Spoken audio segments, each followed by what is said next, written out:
Selamat siang Bapak Tiawan dan teman-teman semua. Kami dari kelompok 4 akan mempresentasikan hasil laporan teknopreneur kami. Sebelum itu ada baiknya kita akan perkenalkan nama kelompok masing-masing. Yang pertama ada saya sendiri, Arif Kristianderi, NIM 53. Teman saya Kadek Diana Saputra, NIM 41. Dan Nilo Made Murniati, NIM 76. Oke, selanjutnya akan dipresentasikan oleh teman saya. Baik, materi yang pertama itu ada tipe DNA dari masing-masing anggota. Yang pertama itu dari Aris, itu tipenya SB, terus Diana SB, yang terakhir Luhuni SI. Yang pertama, kelebihan dari B atau builder, yaitu senang dikelilingin oleh orang-orang berprestasi dan ambisius. Topik selama diskusi berhubungan dengan pengembangan bisnis, merancang bisnis, perencanaan bisnis, dan negosiasi. Lalu ada mereka senang mengerjakan bisnis yang berada dalam lingkungan yang dituntut untuk bergerak cepat dan dapat di scale up. Lalu ada mereka cenderung mengajak orang lain di sekitarnya untuk berpikir global dan membangun sistem yang dapat diproses dengan cepat.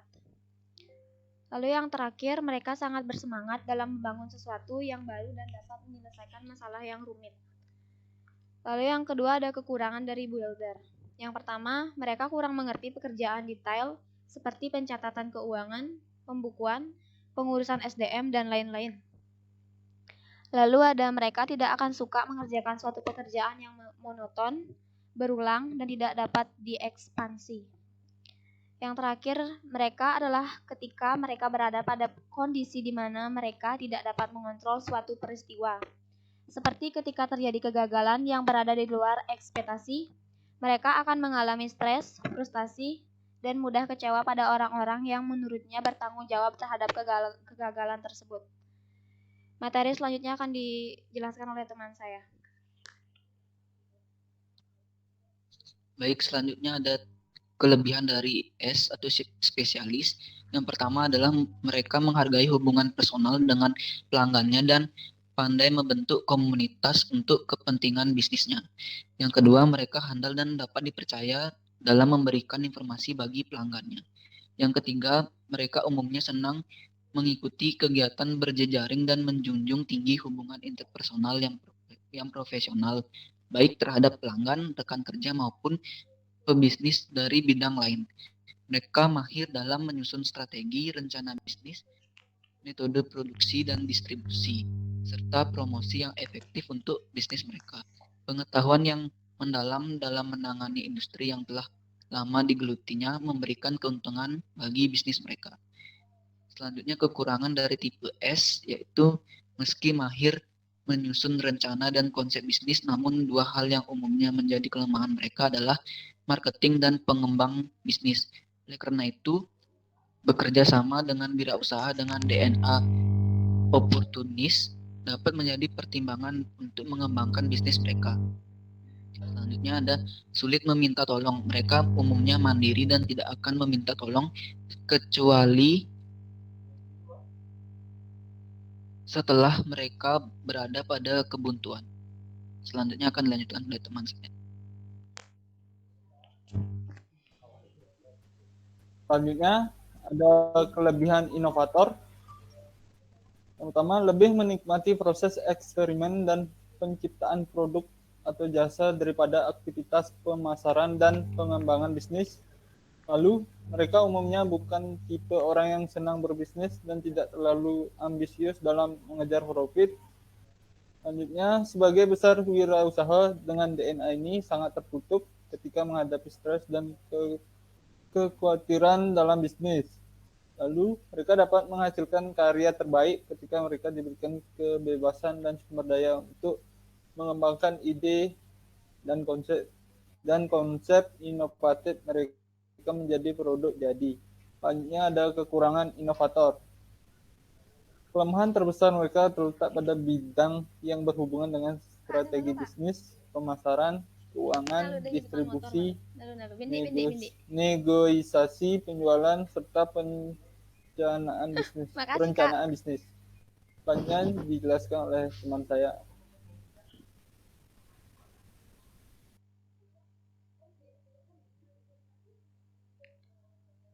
Materi selanjutnya ada karakteristik dan sifat dari Adam Belfasyah Devara dari Ruang Guru.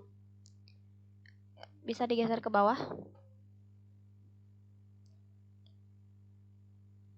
Yang pertama itu ada motivasi untuk berprestasi, lalu ada selalu perspektif, lalu memiliki kreativitas atau daya cipta tinggi, memiliki perilaku inovatif tinggi, memiliki komitmen dalam pekerjaan, memiliki etos kerja dan tanggung jawab, berani menghadapi resiko dan selalu mencari peluang, memiliki jiwa kepemimpinan dan kemampuan manajerial, memiliki keterampilan personal atau semangat motivasi tinggi untuk berprestasi, kreatif, berani mengambil risiko, pandai membaca peluang terbuka dengan semua orang yang ingin bekerja sama, memiliki ambisi dan berorientasi pada masa depan. Lalu ada identifikasi DNA kewirausaha dari Adam Belfasyah Devara Ruang Guru, BOSI DNA atau tes, dan tipe DNA-nya termasuk ke dalam B dan I, yaitu B Wilder, dan tipe I itu inovator. Bisa digeser ke bawah. Selanjutnya ada peran dan dampak dari Ruang Guru pada SDG, yaitu masuk ke poin 4. Yaitu pendidikan berkualitas atau quality education, memastikan agar pendidikan berkualitas bisa diakses oleh semua orang. Hal ini lantaran pendidikan mempunyai peran yang sangat penting dalam meningkatkan kualitas hidup masyarakat. Materi selanjutnya akan dibawakan oleh teman saya. Selanjutnya, tugas 2, ada bisnis model kanvas dari startup Astrogam. Yang pertama ada Key Partners. Di Key Partner ada tukang referensi barang-barang elektronik. Yang kedua, anak-anak sekolah kejuruan. Selanjutnya, Key Activities. Yang pertama ada melakukan kegiatan promosi di berbagai channel atau pembuatan konten, mengadakan event. Yang kedua, servis barang elektronik. Yang ketiga, perawatan berkala barang elektronik. Keempat, pembuatan web. Yang kelima, evaluasi. Selanjutnya, key proposition. Yang pertama ada menyediakan jasa yang paham dalam bidangnya. Yang kedua, harga terjangkau, menyesuaikan dari tingkat kerusakan barang. Yang ketiga, pelayanan baik dan cepat. Selanjutnya, customer relationship. Yang pertama, garansi 1,5 bulan dan tidak ada biaya pengecekan. Yang kedua, gratis ongkir penjemputan dan pengembalian barang elektronik setelah pengecekan dan perbaikan. Yang ketiga, harga khusus dan berbagai bonus bagi pelanggan yang berlangganan. Yang keempat, memberikan promo dan bonus. Yang kelima, meminta feedback dari pelanggan. Selanjutnya, customer segment. Yang pertama, pemilik barang elektronik daerah Denpasar dan sekitarnya. Yang kedua, perempuan atau remaja dewasa pengguna barang elektronik. Yang ketiga, laki-laki atau remaja dewasa pengguna barang elektronik. Selanjutnya di revenue stream, pertama, biaya transaksi online 15%. Yang kedua, biaya berlangganan 75.000. Yang ketiga, kerjasama dengan tukang reservasi 10%. Selanjutnya, di resources. Yang pertama, media sosial dan website. Yang kedua, kendaraan. Ketiga, peralatan. Keempat, merek, paten, hak cipta. Yang kelima, keuangan. Keenam, pengetahuan digital, marketing, dan pengetahuan lainnya. Yang ketujuh, tim IT, keuangan, marketing, operasional. Selanjutnya, di channel ada komunitas. Yang kedua, Facebook. Yang ketiga, TikTok. Yang keempat, Instagram. Kelima, website. Keenam, WhatsApp. Selanjutnya di constructor. Yang pertama ada biaya promosi, yang kedua gaji pegawai, yang ketiga pemeliharaan web. Selanjutnya di revenue stream, yang pertama ada membership, yang kedua affiliate program, yang ketiga biaya transaksi, yang keempat mitra dengan pihak lain, 5 barang elektronik yang disumbangkan, yang keenam perawatan berkala dari barang yang sudah diperbaiki maupun yang belum pernah untuk mencegah barang rusak di kemudian hari atau memperpanjang usia barang elektronik. Selanjutnya di materi selanjutnya ada kompetitor analisis. Selanjutnya di kompetitor analis kita akan membandingkan fitur-fitur dari startup yang telah kami siapkan, yaitu pertama startup kita Astrogam, hanya ada perbaiki.in, hanya urgent.id. Di kolom fitur terdapat pembayaran online, daily attendance, fitur chat, rating teknisi, affiliate program, reschedule, review, favorit, fitur batal service, nota digital resmi. Selanjutnya di startup perbaiki.in, di fitur daily attendance, fitur itu tidak tersedia, dan fitur chat juga tidak ada. Di fitur affiliate program juga tidak ada, schedule tidak ada, review juga tidak ada, di fitur batal service juga tidak ada, data digital resmi tidak ada. Sedangkan di Astrogram fitur tersebut ada.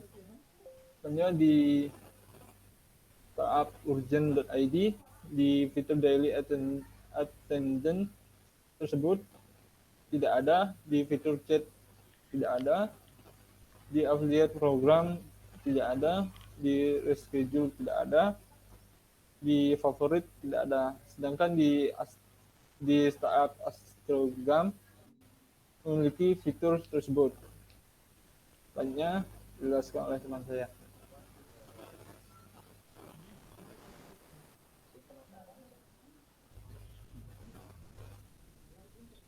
Baik, selanjutnya adalah value proposition canvas berdasarkan dari startup Astrogam.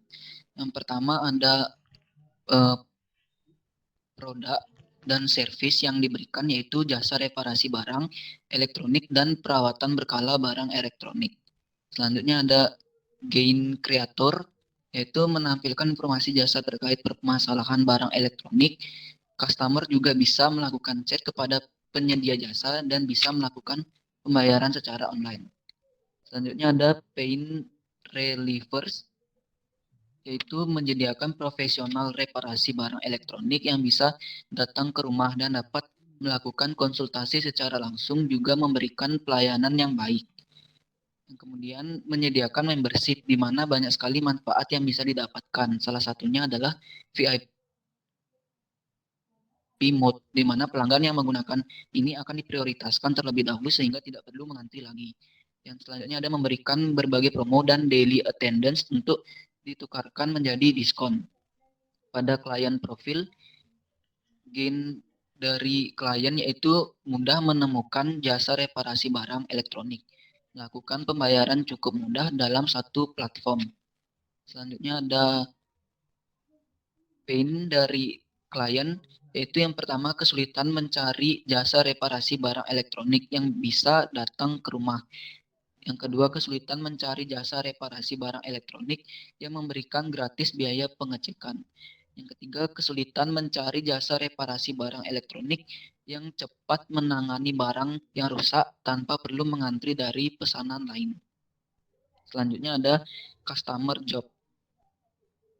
Customer job yang dilakukan oleh klien itu yaitu mencari informasi tentang aplikasi atau platform penyedia jasa reparasi barang elektronik secara online. Selanjutnya menemukan penyedia jasa, menghubungi penyedia jasa, melakukan pembayaran, menerima hasilnya, memberi rating jasa, dan memberikan feedback hasil jasa nota digital. Selanjutnya ada penutup, yaitu kesimpulan dan saran. Yang pertama, kesimpulan.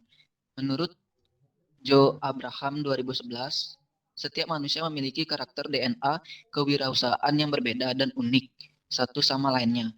Tiap DNA mengandung potensi kelebihan, kelemahan, dan potensi dalam diri seorang wirausaha yang dikenal dengan istilah BOSI. BOSI merupakan akronim dari The Builder, The Opportunist, The Specialist, dan The Innovator. Yang kedua, dengan penggunaan strategis bisnis model kanvas dalam bisnis atau perusahaan, hal ini dapat memudahkan perusahaan untuk mengeksekusi semua rencana yang telah direncanakan. Dalam membangun atau membuat sebuah bisnis, tentu kita perlu benar-benar mengenal produk atau jasa yang kita miliki. Selain itu, kita juga perlu tahu apa yang menjadi kelebihan bisnis kita dibanding dengan bisnis orang lain. Value Proposition Canvas merupakan sebuah tool yang dapat membantu kita mengenal lebih dalam mengenai produk atau jasa yang kita miliki, apa yang menjadi kebutuhan konsumen, sehingga kita dapat menciptakan value untuk konsumen sesuai dengan kebutuhan mereka. Selanjutnya ada saran. Sebagai penulis, kami mengharapkan bantuan dari dosen pembimbing dalam laporan ini, karena laporan ini masih belum sempurna. Kami juga masih memerlukan kritik dan saran untuk lebih baik lagi agar menjadi motivasi dalam tugas kami. Sekian presentasi yang dapat kami sampaikan. Mohon maaf jika ada salah kata atau perbuatan yang disengaja maupun tidak disengaja. Terima kasih.